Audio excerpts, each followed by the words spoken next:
Taib. Ini minta nasihat berkaitan dengan riba. Dan Nabi mengatakan termasuk hak muslim atas muslim yang lain, idastan sahaka fansahhu. Kalau ada saudaramu minta nasihat padamu, maka nasihatilah.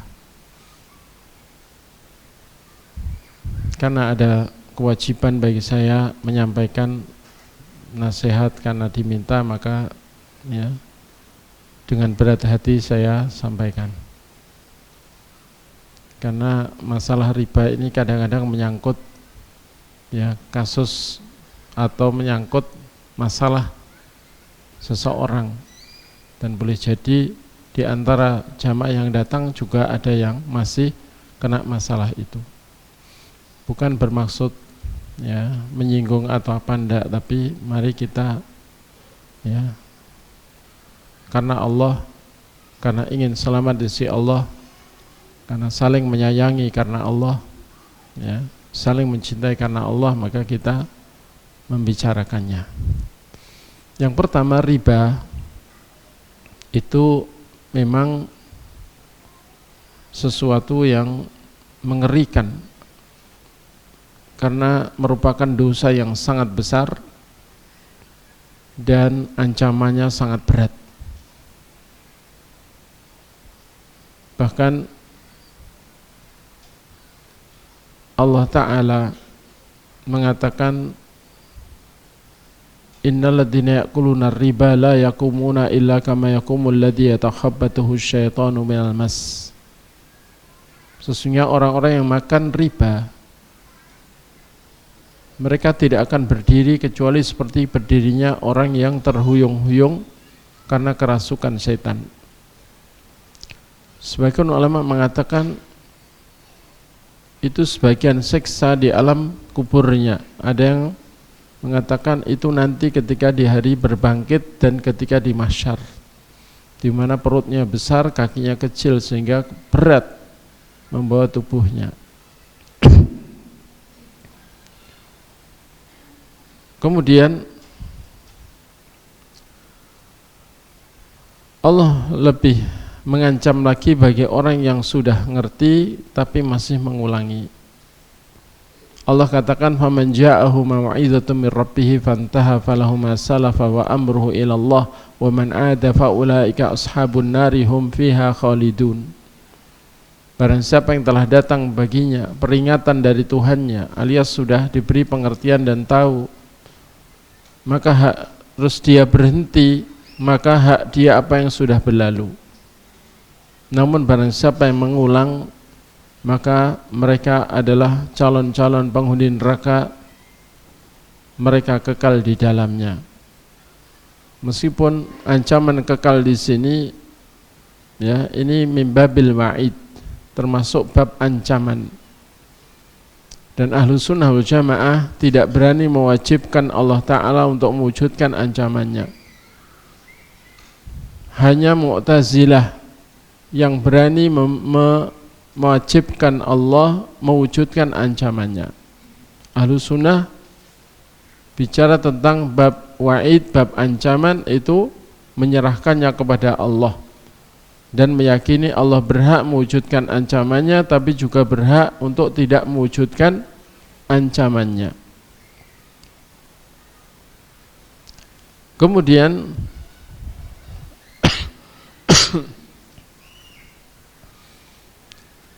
Allah Ta'ala mengatakan,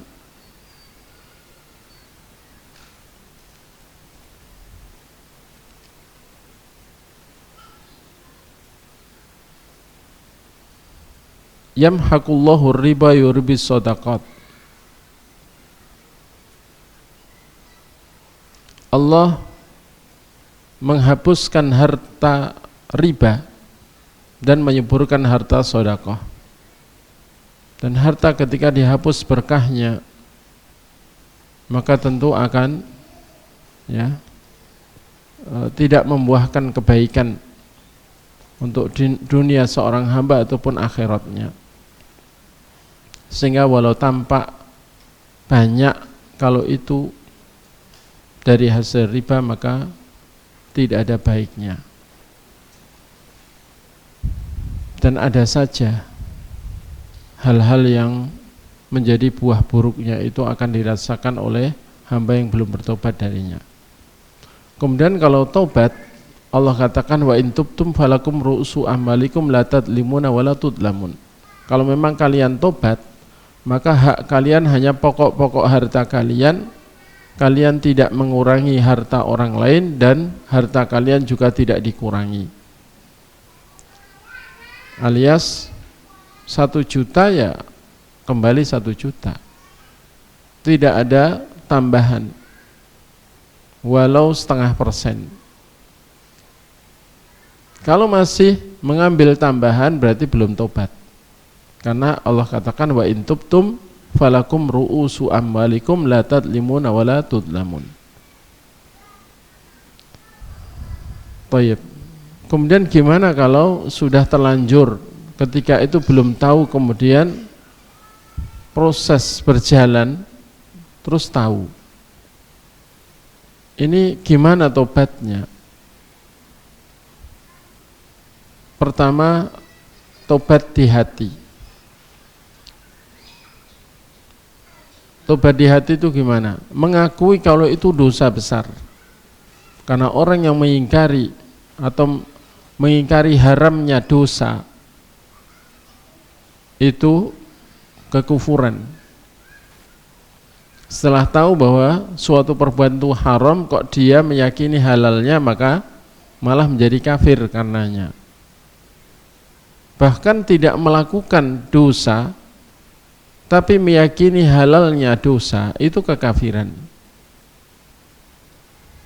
Tapi orang yang melakukan dosa selain syirik, dia masih meyakini haramnya, maka tidak menjadi kafir karenanya.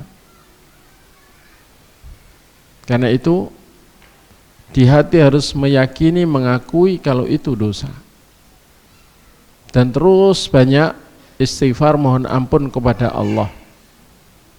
Kemudian yang kedua, di hati harus punya tekad kuat, satu kata, bahwa saya tidak boleh mengulangi lagi transaksi seperti itu. Terus untuk yang sudah terlanjur berjalan ini gimana? Kalau bisa dinego ulang untuk tidak dengan sistem riba, maka supaya diusahakan. Tapi kalau tidak bisa, ya sudah, mau gimana lagi ya. Kalau seandainya di take over orang, ini menjerumuskan orang kepada riba, jangan ya. Jangan. Karena al-mutasabbib lil fi'li kafa'ili. Orang yang menyebabkan terjadinya suatu perbuatan, hukumnya sama dengan yang melakukan, berarti mengulang. Terus gimana kalau dilunasi? Wala dilunasi malah ada istilahnya apa? Penalti. Malah ada denda tambahan gitu ya.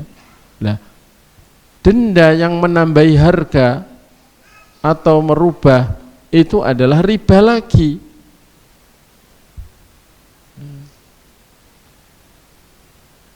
Jadi terus gimana ya, sudah, berusahalah ya mengangsur sesuai jadwal sehingga tidak ada tambahan denda juga, karena denda atas keterlambatan pembayaran itu riba lagi.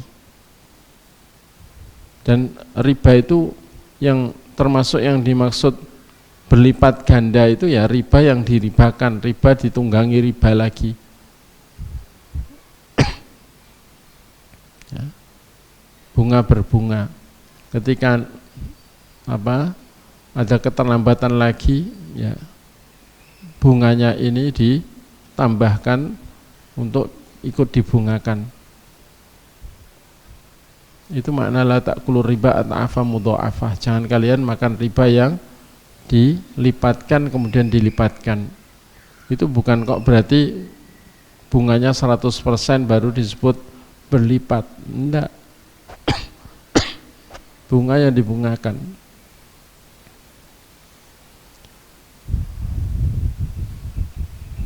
Ya sudah, yang penting mengakui itu dosa, terus menyesal. An-nadam itu bagian pokok dari tobat, tobatnya hati, dan bertekad tidak akan mengulangi lagi. Adapun untuk al-iqla, meninggalkannya, ya semaksimal kemampuannya. Ketika belum bisa meninggalkan karena maksudnya belum bisa lepas,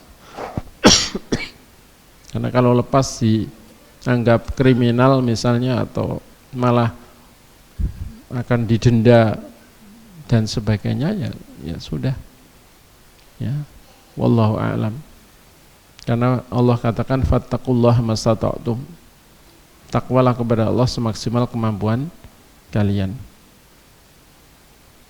Tapi intinya jangan menambah riba dengan menambah denda. Jangan pula